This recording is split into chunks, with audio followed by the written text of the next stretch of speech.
जीवन हमें एक मौका देता है, इसलिए जब भी सही कॉलेज चुनने का समय आए तो सिर्फ मंगलायतन यूनिवर्सिटी आपके बेहतरीन भविष्य और सर्वांगीण विकास के लिए।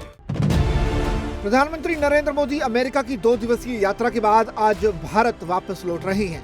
अमेरिकी राष्ट्रपति डोनाल्ड ट्रंप के साथ हुई कई दौर की बैठक में पीएम मोदी ने रक्षा सौदों समेत कई डील फाइनल की। बैठक के दौरान पीएम मोदी ने अमेरिका में रह रहे अवैध प्रवासियों के मुद्दे पर भी बात की। उन्होंने मानव तस्करी के पारिस्थितिकीकरण तंत्र को नष्ट करने के महत्व पर भी जोर दिया और विश्वास व्यक्त किया कि राष्ट्रपति डोनाल्ड ट्रंप इस प्रयास में भारत का पूरा समर्थन करेंगे।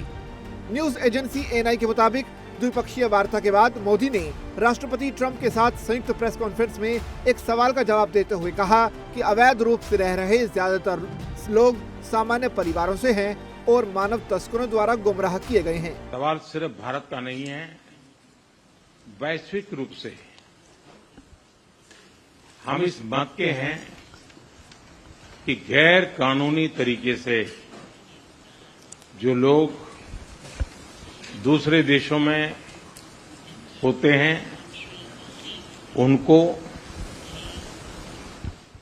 वहां रहने का कोई कानूनी अधिकार तो है नहीं।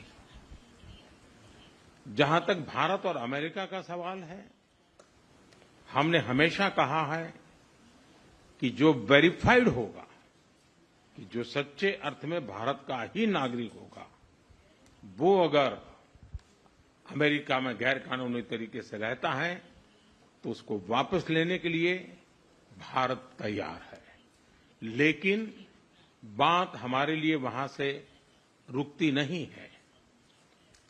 ये सामान्य परिवारों के बच्चे होते हैं, उनको बड़े बड़े सपने दिखाए जाते हैं और उनको ज्यादातर ऐसे होते हैं उनको गुमराह करके लाया जाता है। मोदी ने कहा कि ये हमारे लिए यहीं तक सीमित नहीं है कि इन्हें वापस लेकर जाएं।